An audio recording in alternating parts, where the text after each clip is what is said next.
using the natural lighting from outdoors.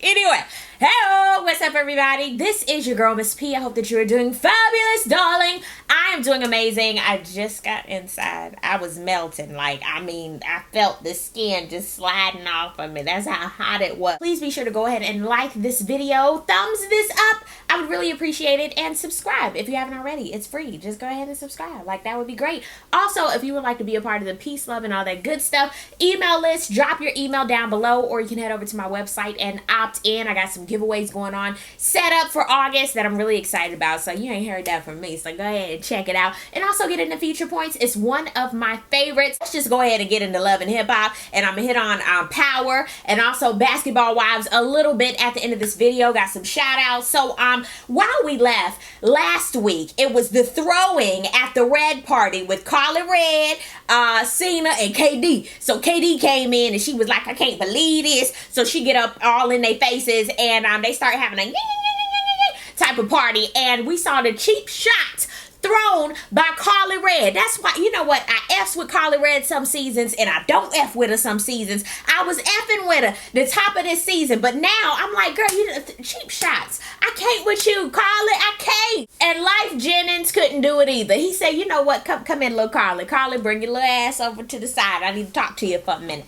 What were you doing? Well, Life, we had some run-ins in the past, and you wouldn't let that slide either, Mr. Calm. He was like, it's not about me. What you're not going to do is get me involved in some of your violent situations. I have some legal situations going on, so it would be best if you want to catch a case not to do it while I'm here. I said, oh, so Life is making sure that he keeps his life. Got it? You acting real small. We don't do that. I said, oh, get it together, Life. Get it together. Karlie, be 40 or 50 or however old are you? How old are we? How old are we? Act grown. Cena, go back home with the twins. Watch your children. That's what you need to be doing, sweetheart. Not being when a woman's fed up with KD. And KD, you go home. Everybody has things that they need to be doing. Karlie Redd, this was your event to talk about your label, and people looking at you crazy. This is why we can't go up. Speaking of people who want to go up, Margot, she's staying in Atlanta. Aside from Nico, to follow her dreams and continue her path and to figure out her identity, as if she didn't already know that she's Margot. She couldn't understand, oh my God, my first gig turned out to be a hoax, to get back at me, and I didn't even do anything. I said, girl, you know good and well, if you on Love and Hip Hop Atlanta, and you are in the middle of Frico and Mimi, something was bound to happen. Something, I can't hear you with the mumbles. Something was gonna happen. Something been happening all season with you. She got the nerve to be meeting with Miss Jocelyn Hernandez. Jocelyn kills me. She was like this raggedy ass bitch. She just as dumb as Mimi. Hey, sexy.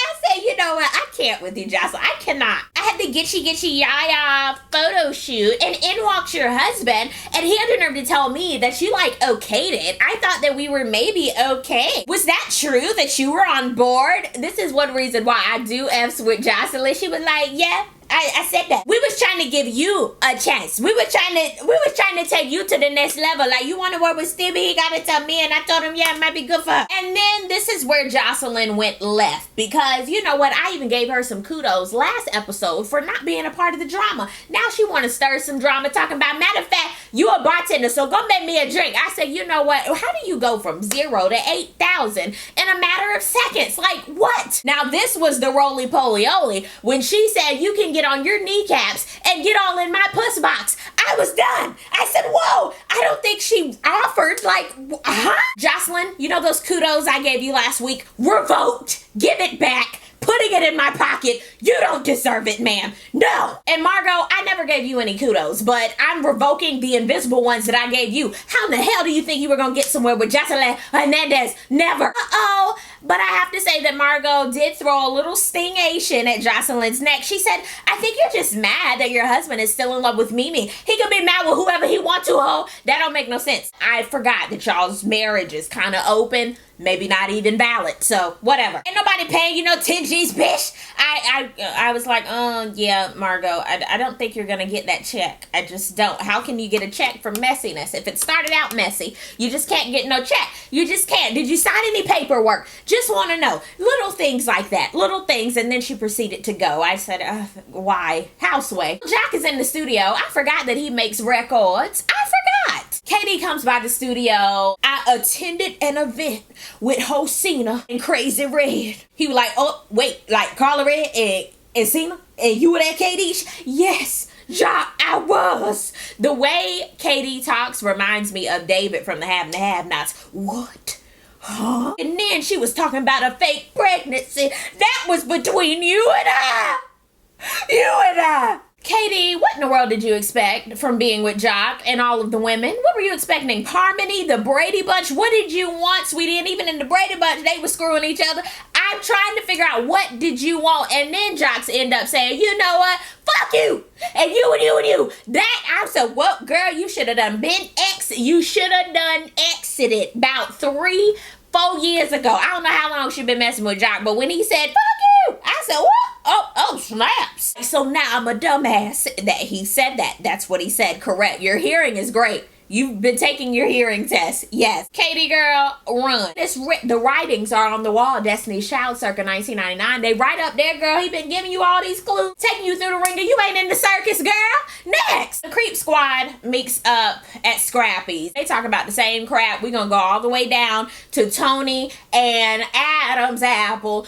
They want to come together so that their wives can get back together. And you know what's funny that they mentioned was how women, they always fall out. And men, they can just it, keep it moving. The emotion is just gone. And you know what? That is true. Scrappy, you are not Obama. Just want to say that. Speaking of first ladies, Bambi was the first lady, the leading lady, in Loudy's video. So it's time for the release party, and Rashida and Tammy, they're friends with the Bambi, so they want to lend their support. They're there to see it. And we saw Bambi all posted up on the seat, giggling and, you know, looking real single, like Rashida said. I was even like, oh, okay.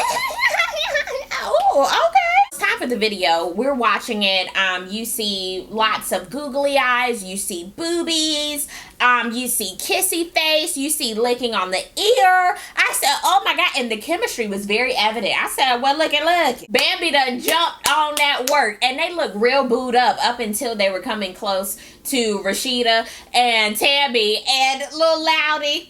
Bless his heart. He is my height. And Bambi is like Bambi. She's like, she's very, very tall. And when he went to hug her and he hit her, like not even the shoulder, he was probably like elbow level. I said, oh God, this is awkward. Oh, no. She didn't tell Scrappy about the video at all. So she done shot the video. They done went in post-production. They done went to sleep. Everything. She ain't mentioned nada. Rashida's little sensors went off talking about, you know, Scrappy and I, we family. And I feel like I got to tell him, Scrappy ain't gonna like this. You know what I'm saying? Rashida always stay in somebody's business. Like all the time. Stevie and Mimi are finally in the studio because they want to meet with the Fox. The Fox. She's ready to work with Stevie. She is so excited. Like, she is gassed up. Like, she is like Super Mario. Woo, woo, woo. Stevie had to apologize because he was acting like an ass. She was like, well, as long as Jocelyn ain't, you know, she cool. He was like, I don't need no approval from Jocelyn. This is mine. I was like, lies. He proceeds to play the track and she's like, oh, yeah. Yeah. She gets in the booth, as they call it, and she puts on her headphone. Wait, hold on. Y'all know I got her.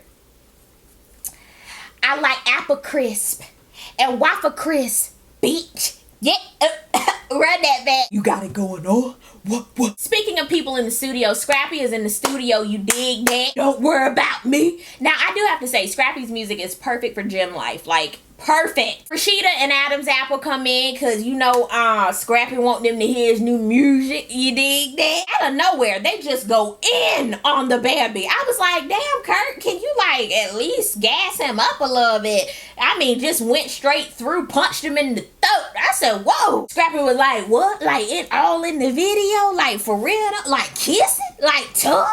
Teeth? What? I hate when people ambush people with bad news. I can't stand that. Like, I don't know. Send a pigeon. Send Hedwig from Harry Potter. I don't know what you have to do, but I hate that shit. I hate when people do that with me. Don't. Especially when you in a good vibe. I can't stand that mess. And then pops the Bambi. And here go Rashida and Adam's Apple got the deuce. Here's my thing. I hate when people ambush and then they leave and they don't tell the person, we were just talking about you, girl. That's what Rashida should have done. But she didn't. I said, Rashida, The Bambi called her Auntie Rashida.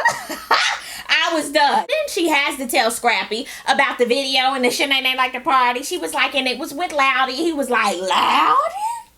The producer? I was sitting here like, oh my God, this is some tit for titty type of mess. Why didn't you tell Scrappy that you want to do the video? And Scrappy, why didn't you say, come on, baby girl, when I'm in the studio, come on with me. I'll even let you do a little in the mic. I don't know. Just come on. Like, it was tit for titty type of mess. At the end, she was like, and I mean, you could have had me in the studio and I could have been with Loudy. And I'm sitting here like, girl, what do you want? Some Lucky Charms? I'm trying to figure out, what do you want, girl? Because Scrappy think it's all good. She walked out. He said, you bet not walk out because that's it. She's like, I done heard that before. Next time you come at me, get a better ring. I said, oh, wow. So this is about the ring and about some other personal issues, not the studio. Got it, girl. Got you, girl. Better communication. Get your life. Margot goes to see Stevie for the photos. And I said, this feels in my spirit. It didn't feel like it was going to go well. She just goes and she's like, yeah, the photos are great, but when am I going to get paid for this photo shoot? He was like, I'm not giving you nothing. And you got like 10 seconds to get out of here. My office hours are from when? I was sitting here like, Stevie, that really made you look like an effed up individual. If you're really doing this because you thought she looked good on the cover is what you said, then you really just made yourself look like an asshole at the end. Like you really did it just to get back at Nico. Like who has time in their day to do that type of mess? Like really, Houseway? Really? And Margot, girl, you knew better. You knew better. You knew it wasn't gonna turn out good. You could have just told him, here's my email address. Just go ahead and send me the photos, child. I know you full of shit. I just know it. Jock is going to see Karlie Redd at her store in the mall, and he says he is really done with KD this time. Now we gonna see about that. He got on his banana baby diaper pamper jacket, his little baby jacket. I said, look at that. That's an interesting color combo. Okay. All they talked about was the regular mumbo jumbo. He still want to get it, Karlie Redd. That's just Jock's nature. Like, we ain't never gonna understand the mind of Jock, okay? It's time for the wife ambush date night. Rashida thinking that Adam's apple just taking her out for some nachos, where in all actuality, they get a big ass picnic table, and Tony and Kalina Dina are coming as well. Rashida, she was like, oh wow, okay, some date night. This is gonna be Kalina sits down. Kalina is already on 10. Why you do this, Tony? Like, what the hell, Tony? And everybody was like, whoa, okay, ma'am. He was like, you know what? It might be this postpartum stuff, just throwing her all under the bus. Everybody laughing. Here go Kurt trying to console her. Well, you know, everybody, this is serious, girl. And she like, I don't need your help, nigga. I don't need your help. She is mad as hell. Rashida just sitting there eating her nachos. She like, I don't know. I can't mess up my ponytail. Tony just does not know when to say certain things. Tony out of nowhere talks about a christening. And I'm sitting here just like Kalina, like, why the hell are you asking them to be the godparents? And we're not on good terms right now. Tony, you get an X. You proceed to tell Adam's apple you're going to go get him a drink. I was all the way done with Tony. They leave and the women are there talking. Kalina was like, you know what? You sitting over there like new money. And I'm like, oh wow. Rashida then proceeds to say, yeah, I feel great and I smell amazing, bitch. Yes, I do. I ain't gonna let nobody buy me. And Rashida was like, don't nobody want to buy what you got, girl. I said, oh. And Kalina then proceeded to say, girl, you need to put something out in these streets. You got these clothes and stuff, but you ain't got no music out here. She was like, girl, your hotness was about 12 years ago. Ain't nobody hear you either. The men come back. They're still fighting and going back and forth. Kalina has the cup and like side swipes it at Rashida. Rashida sitting there like, okay. Child, this episode, it was too much. And I'm sitting here like, you should not have brought Kalina out, Tony. You know, good and well, Kalina is on 10. She was on 10 without Deb, 10 with you, 10 with Tammy, 10 with the club. You knew she was going to pop off. Here with Rashida, it was just too much. And Rashida, she always ready to go to war. It was just too much. In the comment section, let me know, what did you think about this episode? I did check out Power. It was kind of wax sauce to me. Just a little wax sauce. Tommy going crazy. He know Hollywood gone. Holly, she plotting still with Ghost. Ghost trying to take Angela around in a circle. It was just a lot. Next week should be a little bit better, but it was kind of whack. A little flat to me. Basketball wise, LA, why in the world was Jackie Christie in that wool trench coat? meeting up with Malaysia. I just could not. I really want this relationship, but my mother saw something in you. Malaysia was like, are you really crying? Yes, Shawnee, you better come back and come through looking cute. Yes! I forgot Malaysia's real name was LaQuisha, Lanisha, and Kakalisha. I forgot. Megan stayed popping off at every little thing, and she stayed lying. Like, girl, get your lies right and come correct, okay? Don't pop off just you making yourself look crazy. Jackie, now, there have been plenty of words that my pronunciation is off, but girl, it's potpourri, girl. Potpourri! You know what? I really can't with the fupa with Drea and Megan. Just tell little Megan, girl, there was one shot where you had like a little fupa, and I ain't want you to be looking crazy out in the streets. Don't be like, and you fat, and girl, Drea, chill, girl, just chill. And Megan, she was just ready. She was ready to pounce. She's ready for that type of life. I was like, this is so stupid. That is so freaking petty. Basketball Wives this season is so petty. I can't stop watching it, but it's so freaking petty. The Blackout is September the 5th. I'm so excited about it. It's in Atlanta. Labor Day weekend is going down. Some of your favorite YouTubers, including myself, will be there, and I'm just going to have a great time. It's going to be so much fun, and it is right around the corner. Be sure to comment down below for your chance to get a shout out. Big old shout outs to Monique Clark, NC Queen 09, What Alex Says, Dorktown Hero, Alfreda McMillan, Naughty Vonica, and Your King of Hearts. Thank you guys so much for watching. I really do appreciate it, and I will see you on the next review. Peace, love, and all that good stuff. God bless. Bye.